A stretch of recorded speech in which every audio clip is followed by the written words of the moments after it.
Hello, this is Crucien. Welcome to my channel. I'm going to be talking about my review for The Witcher 3 Blood and Wine, which is unfortunately the last DLC we'll see, and the last Witcher game we'll ever see too. I didn't make a review for the other DLC. I thought it was amazing, don't get me wrong, I just didn't make a review simply because I didn't think it was going to get that much traffic. However, I'm going to be reviewing this DLC because it was much bigger. The first one, however, it was still fucking awesome. Okay, so Blood and Wine, what did I think? I thought it was amazing. I didn't finish it yet. I'm almost complete. I think I have like 10 more hours to go. I mean, I know that's significant, but I have done a lot of the side quests. I've done enough of the missions. I collected enough of the loot to actually review this DLC. First up, characters. The characters, at first, you get like a contract from these two guards that are sent from the queen of this new city, or this new town. I mean, it's not new, but a town that you haven't been to yet in the game. So you say yes to that, and you guys go to this beautiful new world, and it's literally like the coolest, it's the most beautiful part in the whole game. I know you're probably used to the swamps and all this like blood and muck and all that stuff, but this place is really, really gorgeous to look at. There have been several times where I just stopped playing and I just had to look out in the scenery because it was just amazing.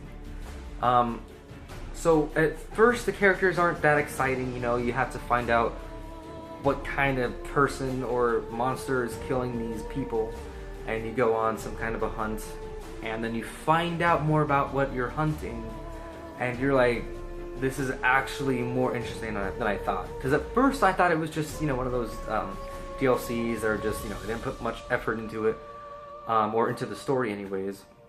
This is not the case. Very, very interesting characters. Now, this isn't much of a spoiler, but there are two main vampires characters in there.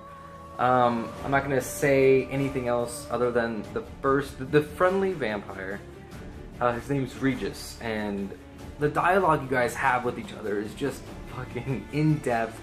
It is very, very fun. I had to go through every dialogue option just because I wanted to know what he had to say. I mean, that's comes with a lot of, you know, characters in The Witcher, but this one was just intriguing. It captured me. It made me want more of this character, and it was very, very well done. And there's a lot of other characters and other side quests that are very interesting. I really want to talk about one. So I guess for the next 30 seconds, I'm going to be talking about one little spoiler, but it's not really a spoiler because it's not really part of the main story. If you guys want to just fast forward for 30 seconds, I'm going to spoil this one little part. It's that whole tournament arena thing that you were doing to help out that blonde guy, I think it was blonde, to help win over the girl. And you're trying to figure out, you know, you're like getting some kind of Witcher sense about this girl, you know, like your medallion's going off, you're like, this girl is a monster, or something's wrong with her, and you find out that she's a bird chick, and you have options to help her out, you have options to kill off the other dude. You know, it's really, really cool. It was like, it was one of the longer side quests, but just the fact that it's a side quest is just fucking, it's just awesome.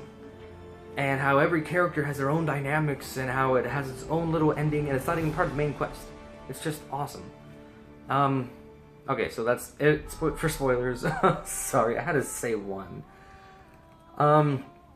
So to wrap up the characters, the other vampire is very interesting as well, because you find out, I'm not going to spoil it. I'm not going to spoil it anymore. Okay, on to the story. The side quests, fucking great. As I just said, there's so many of them. Like, once you get into this new area, just side quest after side quest after side quest just keeps popping up on your screen, and it's awesome. There's several new contracts. You can haggle a little bit higher now. I actually figured that out. You can actually, in the main game, you can only haggle like 50 more coins, you know. In this one, you can actually haggle up to like 100 or 150 more. So it's actually really cool to see. I know it doesn't really make that much of a difference. I wish it did. However, that's pretty cool. Gwent has a brand new deck called Skellige.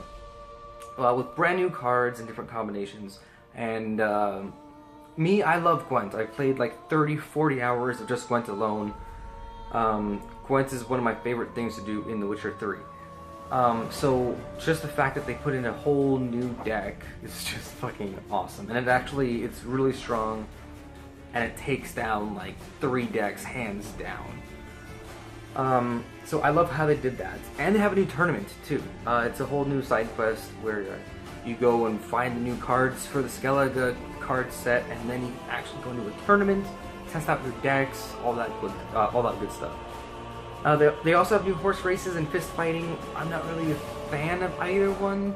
However, there was a side quest, like the tournament one, where it brought a whole new mechanic, and you were able to. I mean, you could do this already, but they didn't have races where you hit targets while you were riding your horse.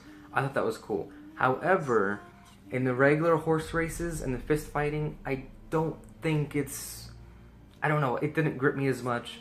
The racing wasn't as solid as I wanted it to be. There were a lot of like little bugs, and I kept getting stuck on shit. It's not as responsive as I want it to be on a PS4. I don't know about PC players. It might be a little bit better. I don't know. However, for the PS4, I did not enjoy the horse races. Fist fighting is a hit or miss. I don't know. I didn't really enjoy that either. However, it's there if you guys are fans of it. The main quest is very good so far. Like I said, I probably have like 10 more hours into it. I enjoy it a lot. So that's it for story. Amazing. Music is up next. It's got a brand new soundtrack, guys. Like, this is awesome. I already love the original Witcher 3 soundtrack, and just the fact that they put in a whole new soundtrack just for a DLC is just fucking great.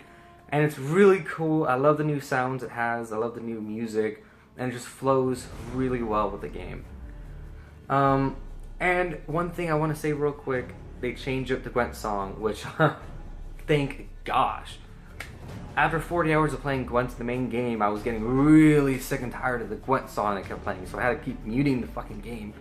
They changed it up, so it's got a different Gwent Song, and, you know, it's a little bit refreshing. I mean, it can get a little annoying, but at least it's better than the other one.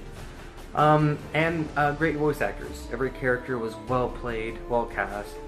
I don't think there was any character in the Witcher franchise that has ever been bad. Really, I can't really think of any.